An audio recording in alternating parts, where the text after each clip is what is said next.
বন্ধুরা, আজকে নিয়ে আসলাম তিল দিয়ে আনারসের রেসিপি বানানোর জন্য প্রথমে আমি একটি আনারস নিয়ে নিলাম। আনারসটাকে ভালো করে ধুয়ে পরিষ্কার করে নিলাম। এরপরে আনারসটার খোসা ছাড়িয়ে আনারসটাকে ছোট ছোট টুকরো করে কেটে নিলাম। বন্ধুরা, তোমরা কারা কারা তিল দিয়ে আনারসের টক খেতে ভালোবাসো আমাকে কমেন্ট করে জানিও। আনারস কাটা আমার কমপ্লিট।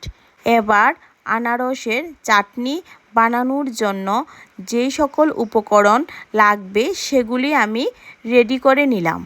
এরপরে কড়াই গরম হওয়ার পর আমি তিলগুলো দিয়ে নাড়াচাড়া করে তিলগুলো ভেজে নিলাম। এরপরে তিলগুলি ভেজে নেওয়ার পর একটি পাত্রে তুলে নিলাম। এরপরে তিলগুলিকে মিক্সচার করার জন্য আমি অনেকক্ষণ অপেক্ষা করে রইলাম, কিন্তু কারেন্ট না থাকার কারণে আমি এগুলিকে শিলনোড়াতে বেটে নিলাম।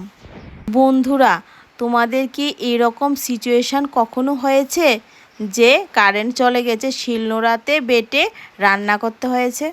এবার রেসিপিটা তৈরি করার জন্য আমি কড়াইতে বোতলটাকে ঘুরিয়ে ঘুরিয়ে তেল দিয়ে দিলাম। এবার তেলটা গরম হওয়ার পর কড়াইতে শুকনো লঙ্কা, তেজপাতা, পাঁচফোড়ন দিয়ে দিলাম।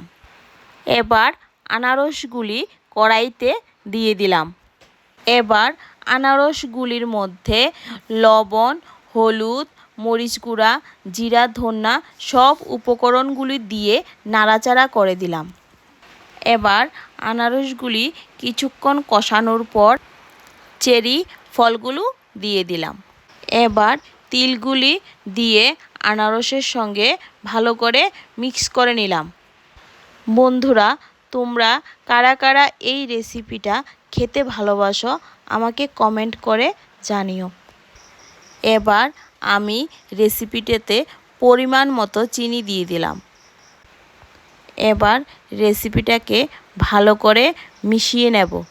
এবার কিছুক্ষণ রেখে দিলাম। এরপরে এতে পরিমাণ মতো জল দিয়ে দিলাম। এবার রেসিপিটা বানানো আমার কমপ্লিট হয়ে গেছে। নামানোর আগে এক টুকরো লেবু চিপে দিলাম। দেখো বন্ধুরা, আমার এই রেসিপিটা কীরকম হয়েছে।